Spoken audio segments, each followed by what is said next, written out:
How do I convince people I'm right? That's next on One Day Ahead.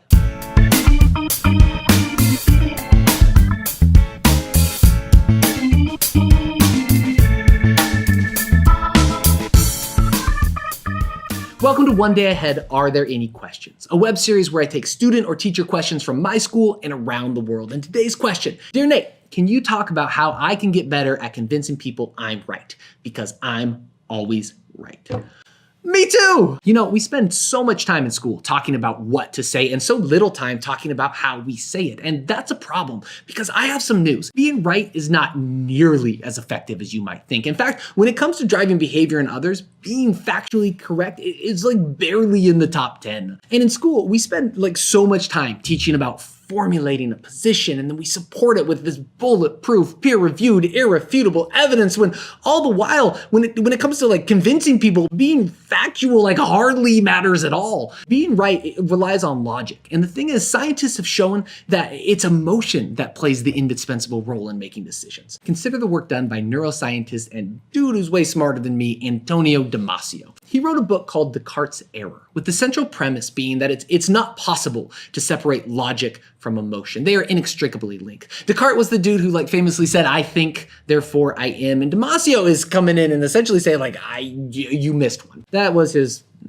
error. Okay. Damasio formed his conclusion after studying many people who had damage to their prefrontal cortex. It's the part up here. I mean, I'm told. Let's not act like I know anything about brains. Damasio noted that people with damage to the part of the brain that helps form and regulate emotion were intellectually largely unchanged. Like their IQ didn't drop. They could walk and eat and talk and hold a conversation. However, many of them struggled in making even the most basic of life decisions. And speaking of frontal lobe damage, one of the people he profiled was Phineas Gage. And as long as we're on the topic, we should talk about him. Phineas was a strapping, enterprising young man of 25 in 1848. He was a construction foreman working on the railroad outside of Cavendish, Vermont. Gage's job essentially was blasting. He would blow stuff up that was in the path where the rail bed was going to be laid down later on. So his men would bore a hole into the rock, and then Gage would pack that hole with explosives and a fuse. He would first very gently compact the powder with a 3-foot iron bar, and then an assistant would fill the hole with sand,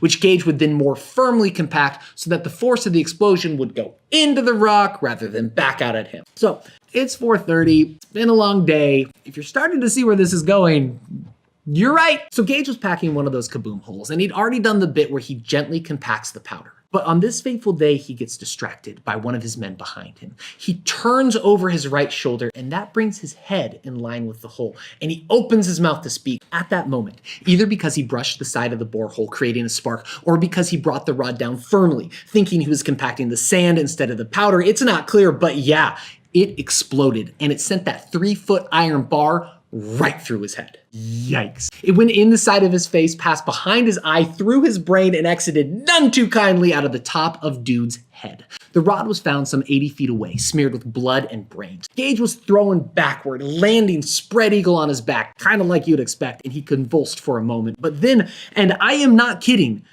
he got up. His men helped him to an ox cart where he sat up for about a mile, got out by himself, and waited for a doctor. And here we really must read from the contemporaneous doctor notes of Edward H. Williams, which were published in the Boston Medical and Surgical Journal in December of that year.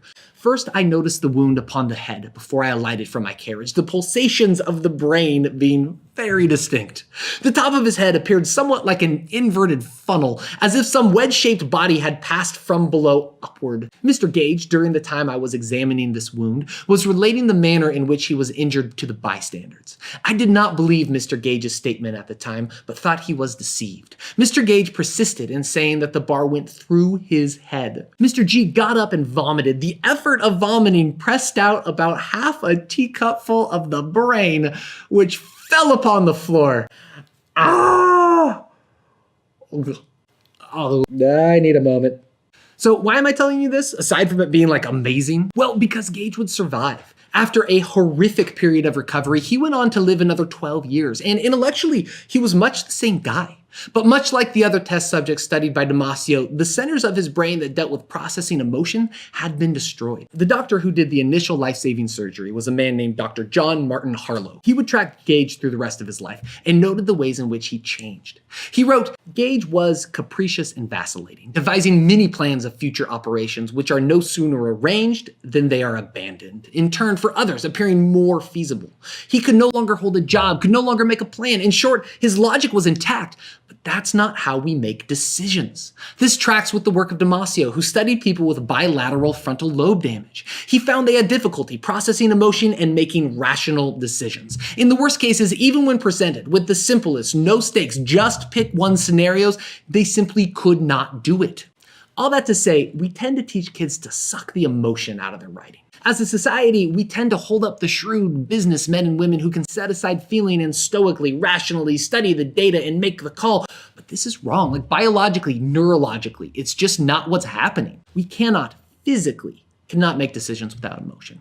We like to think of ourselves as rational, goal-oriented, information-driven people, but science and advertisers know we make decisions with our emotions every bit as much with our logic, and sometimes more, and then we rationalize it retroactively with our intellects. Listen, if what you are is right, that's fine, but you're missing what will make you convincing.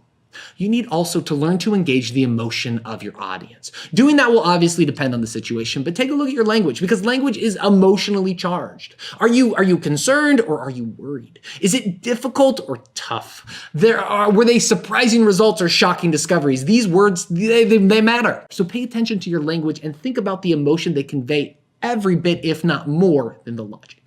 Thanks for your question. Don't forget to subscribe, like, follow me on Twitter, and check out my other videos. If you have questions you would like to see featured, you can email me here or simply comment below. Thanks for watching. I'll see you next time on One Day Ahead.